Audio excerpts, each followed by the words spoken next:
안녕하세요. 저는 찰스 다우딩이며 영국 서머셋 제 정원에 있습니다.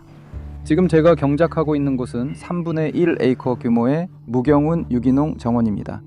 그게 약 1300제곱미터 정도 됩니다. 저는 판매용으로 꽤 많은 채소를 재배하고 있고 그에 대해 글도 쓰고 재배 방법도 가르치고 있습니다. 저는 1982년에 시작해서 지금까지 항상 시장용 채소 재배자였습니다. 벌써 40년이 되었네요. 그리고 이 영상에서 저는 그동안 얻은 몇 가지 통찰을 여러분과 나누려고 합니다. 이런 내용들에 대해 채소를 판매용으로 재배하면서 겪는 문제, 어려움, 기쁨, 판매 과정, 그 일이 얼마나 가치 있는지, 그리고 가치 있다는 말을 어떻게 정의하는지에 대해 말씀드리겠습니다. 이것은 수많은 질문을 불러일으킵니다. 하지만 무엇보다도 여러분께 몇 가지 아이디어를 드리고 싶습니다. 모든 답을 드릴 수는 없지만 몇 가지 통찰을 드릴 수는 있습니다. 그래서 80년대로 돌아가 보면 시장은 달랐습니다. 그리고 그 시절에는 사람들이 실제로 더 많은 채소를 먹었던 것 같습니다. 판매하는 것이 그렇게 어렵지 않았다고 느꼈습니다. 어려웠던 점은 괜찮은 가격을 받는 것이었습니다. 저는 유기농으로 재배했습니다. 그때 이미 유기농 인증을 받았었죠. 그리고 유기농 채소도 프리미엄 가격을 받긴 하지만 원래 가격이 워낙 낮아서 프리미엄이 붙어도 큰 차이가 없을 때도 있습니다. 그래서 1990년 제일 성공적이었던 해였죠. 그때는 8년 동안 재배하고 판매한 후였습니다. 그때 저는 약 7.5에이커, 즉 3헥타르 정도의 땅에서 농사를 짓고 있었습니다. 그 모든 땅이 무경운 밭이었습니다. 어떻게든 해냈죠. 정말 많은 일이었어요.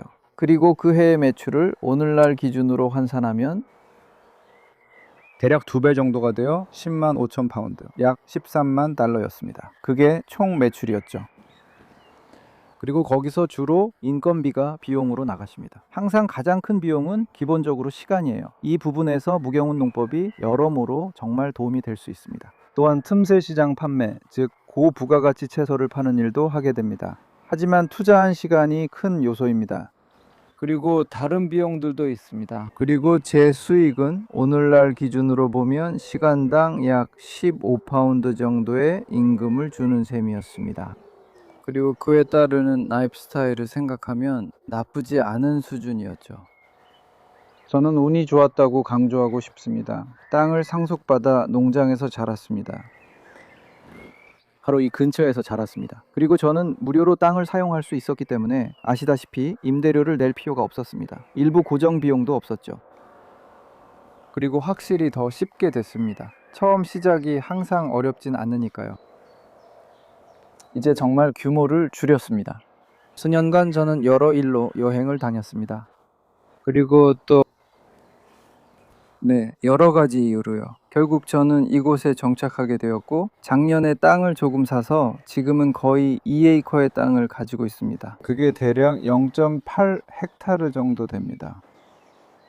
그리고 그중 아주 작은 약 3분의 1 에이커만 정착하고 있습니다. 그리고 그걸로 저는 약 2만 파운드 상당의 농산물을 판매하고 있고 여기서 진행하는 일일 강좌와 가족, 친구들을 위해서도 상당한 가치의 농산물을 재배하고 있습니다. 그리고 이 일이 마음에 든다면 환상적인 라이프 스타일을 누릴 수 있다는 점이 이 사업의 큰 요소입니다. 건강한 삶과 건강한 식습관을 누릴 수 있습니다. 그리고 그것은 경제적으로는 측정하기 힘든 정말 큰 장점입니다. 하지만 이제 특정 채소 하나를 살펴보겠습니다. 바로 당근입니다. 그리고 저는 그것을 경제적인 몇 가지 측면을 설명하는 예로 쓸 수 있습니다.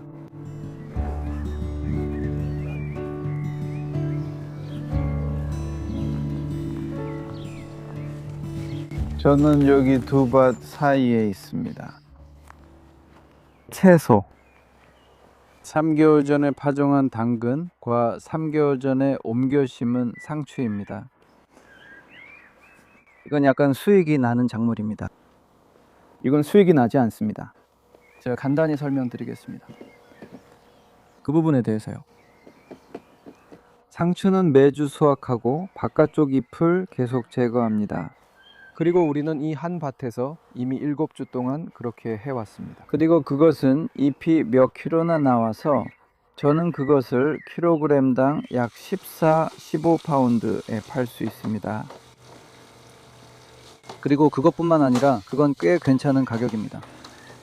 하지만 다음 주에 다시 와서 또 수확할 수 있다는 뜻입니다. 그래서 이것들은 이틀 동안 자란 것들입니다. 저는 이것들을 꽤 작을 때 땄어요. 예를 들어 당근처럼 한 번 수확하면 끝나는 것과는 다르죠. 그냥 한 번뿐이죠. 어떤 뿌리 채소든 수확해서 팔면 다시 딸 수가 없어요. 그런데도 저는 당근 키우는 걸 정말 좋아해요. 집에서 키운 당근의 특별한 맛은 저에게 거의 충분한 이유가 되죠. 하지만 이런 규모로 또는 손으로 직접 하면 경제적으로는 그리 뛰어나지 않아요. 예를 들어 지난 가을이나 늦가을, 초겨울에 우리는 이 밭에 퇴비를 뿌리고 있었어요. 그리고 퇴비를 만드는 데 필요한 시간까지 포함하면 퇴비는 1년에 한 번 하는 양분 공급이에요. 퇴비를 만들고 뿌리는데 약 1시간 반 정도 걸려요. 그리고 저는 3월 중순에 이 씨앗들을 손으로 뿌렸어요. 고랑을 만들고 씨앗을 뿌렸죠. 그게 약 30분 정도 걸렸어요. 그리고 보호하는 문제도 있죠. 처음에는 따뜻하게 해주고 잘 자라게 하려고 부직포를 덮었어요. 그리고 지금은 곤충을 막기 위해 방충망을 씌웠어요.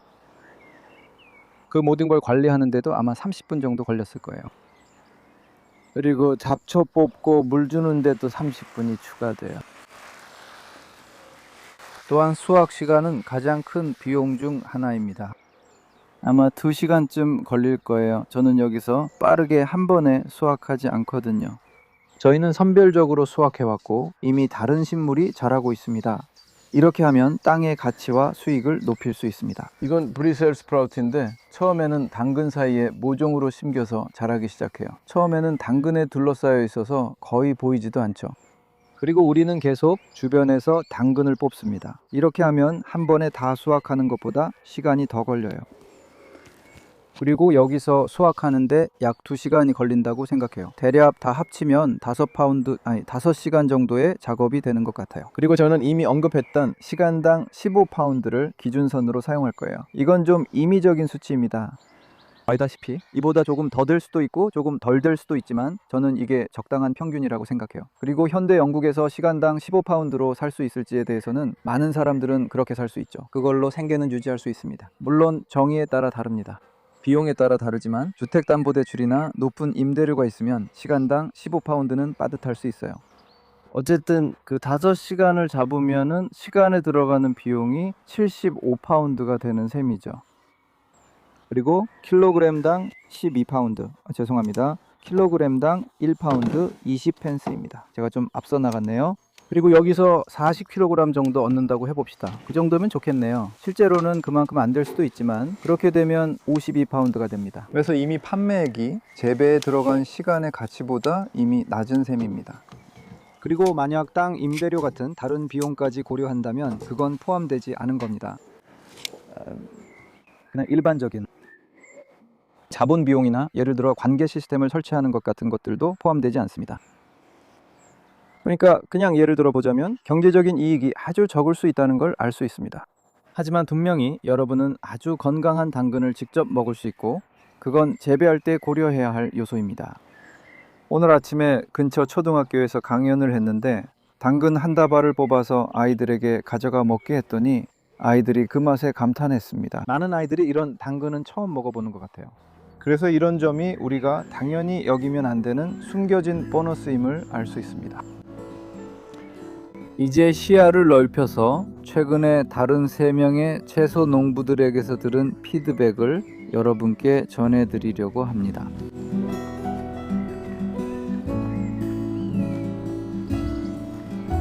제가 이야기했던 채소 농부들은 사실 모두 이곳에 와서 실습을 해본 사람들입니다. 그리고 그들을 알게 되어 정말 큰 기쁨이었습니다. 그리고 그 이후로 계속 연락을 주고받고 있습니다. 2명은 독일에 있고 1명은 영국에 있습니다. 헬릭스 호프만은 2016년에 여기서 4개월 동안 저의 첫 번째 인턴이었고 그 후 독일 만하임, 하이델베르크 지역으로 돌아가서 그곳에서 마켓 가든을 시작했습니다. 그곳은 꽤 부유한 지역으로 보이고 그는 구독권을 판매했습니다. 그것은 CSA, 즉 공동체 지원 농업 또는 독일어로는 솔라위 범주에 속합니다. 그리고 그건 사람들이 앞으로 1년치를 미리 내는 방식입니다. 그래서 재배자들은 이미 수입을 확보할 수 있습니다. 이렇게 하면 비용을 충당하고 상황도 잘 파악할 수 있습니다. 판매 압박 없이 재배에 집중할 수 있습니다. 만약 당신이 고객이고 구매를 원한다면, 직접 재배한 채소를 사고 싶다면 온라인에서 지역 CSA를 찾아보세요. 좋은 메토드입니다. 그리고 펠릭스는 잘 해냈어요. 그는 충분한 구독권을 팔았고, 그는 그 이후로 펠릭스는 바쁜 재배자가 되었어요. 생계를 꾸려가고 있지만 쉽지는 않죠. 그래서 그는 이제 어린 자녀가 있는 가정을 꾸렸어요. 아이 한 명이 있고 또 한 명이 곧 태어날 예정이에요. 그래서 가족과 더 많은 시간을 보내고 싶어 하죠. 그는 자신의 라이프 스타일을 조금 바꿔보려고 해요. 왜냐하면 제가 그 질문을 했던 3명의 재배자들의 답변에서 야채를 파는 게 어떻게 되고 있나요? 어떤 기분인가요? 그럴 만한 가치가 있나요? 라고 물었죠. 3명 모두 주제에서 뚜렷한 유사점이 있었습니다. 하나는 힘들고 육체적으로 힘든 일이었어요. 약간은 끊임없고 심지어 여름철에도 조금 그렇지만 1년 내내 그런 건 아니었어요. 두 번째는 그 정도의 헌신이었어요. 그리고 이걸 평생 계속 할 수 있을까라는 느낌이었어요. 그리고 세 번째는 예를 들어 펠릭스 질라트코비치처럼 여전히 팔물량을 확보하면서도 라이프 스타일을 바꿔서 다른 방식이나 다른 물건을 개발해서 팔아보는 걸 생각해 보는 거였어요. 그분도 독일 중부에 계시고 협동조합의 일원으로서 농장, 직매장도 운영하고 CSA도 하고 계세요. 그리고 그는 이번 겨울에 소규모 채소 재배를 업으로 삼으려는 사람들에게 판매할 온라인 강좌를 만들 수도 있다고 말했어요. 바로 이 영상에서 우리가 이야기하고 있는 이런 문제들에 관한 거예요. 이 모든 재배자들에 대한 링크를 영상 설명란에 넣어둘 테니 더 알아보고 싶으시면 참고하세요. 그리고 거의 코널과 데번 경계 쪽으로 100마일 떨어진 곳에 로런스 제럿카도 꽤 큰 사업을 하고 있어요. 그는 꽤 큰 사업을 하고 있지만 일이 그렇게 간단하지 않다고 말했어요. 그리고 자신이 얻는 수익에 비해 들어가는 시간과 노력 때문에 약간 의욕이 꺾였다고 하더라고요. 그는 이 일을 좋아하지만 늘 다음엔 어디로 가야 하지? 라는 의문이 듭니다. 그리고 확실히 여러 가지 판매 방식을 병행해야 해요. 그러니까 채소를 판매하는 그런 측면들을 한번 살펴보세요. 채소를 판매하기 위해 토지를 구입하거나 임대하고 어떤 사업을 시작하기로 결정하기 전에 반드시 조사를 해보세요. 여러분이 살고 있는 지역이나 계획하고 있는 지역에서 어떤 일이 일어나고 있는지, 이미 무엇이 있는지 알아보세요. 그리고 재배자들을 직접 찾아가서 그들의 경험에 대해 더 많이 배워보세요. 저는 대체로 재배자들과 소규모 채소 재배 농가들은 자신들이 하는 일에 대한 지식을 기꺼이 나눈다는 것을 알게 됩니다. 그리고 아마도 그들은 자신들이 얼마나 돈을 벌고 있는지 혹은 벌지 못하고 있는지에 대해 아주 솔직하게 말해줄 것입니다. 그것은 단지 아이디어를 줄 수 있습니다. 그리고 그것은 꽤나 지역에 따라 다릅니다. 그래서 인터넷에서 검색을 해보면 장마르탱 포르티에처럼 훌륭한 재배자를 찾을 수도 있습니다. 그는 정말 뛰어납니다. 여러분이 첫 해에 그처럼 하긴 아마 어렵습니다. 이것도 고려해야 합니다. 그리고 그는 캐나다 몬트리올의 꽤 부유한 지역 근처에 있습니다. 하지만 그는 또 한 번 저에게 이렇게 말한 적이 있어요. 그는 책과 강좌를 통해 많은 정보를 제공했고 많은 다른 재배자들에게 가르쳤는데 그중 일부는 근처에 있기도 합니다. 그리고 그는 결국에는 너무 많아질까봐 걱정하고 있습니다. 그래서 우리 중에서 이 일을 할 수 있는 사람의 수에는 한계가 있습니다. 부분적으로는 채소가 다소 사치스러운 음식이기 때문이죠. 채소는 빵이나 심지어 감자처럼 주식이 아니에요. 감자는 사실 채소로 치기도 애매하죠. 제 뒤에 아주 훌륭한 감자들이 있는데 그건 집에서 먹으려고 키운 거예요. 판매하지는 않습니다. 저는 감자를 먹는 걸 정말 좋아하고 그 특별한 맛과 품질을 소중하게 생각하거든요. 하지만 감자는 다시 말하지만 대규모 밭에서 기계화되어 재배되기 때문에 판매 가격이 매우 낮아요. 그래서 상업적으로 재배하는 건 추천하지 않습니다. 하지만 채소, 그러니까 당근이나 샐러드용 채소 같은 것들은 더 높은 가치가 있는 농산물이라서 모든 사람이 쉽게 살 수 있는 건 아니에요. 이런 말 하긴 싫지만 사실 대중시장이 그 채소들을 기다리고 있는 건 아니에요.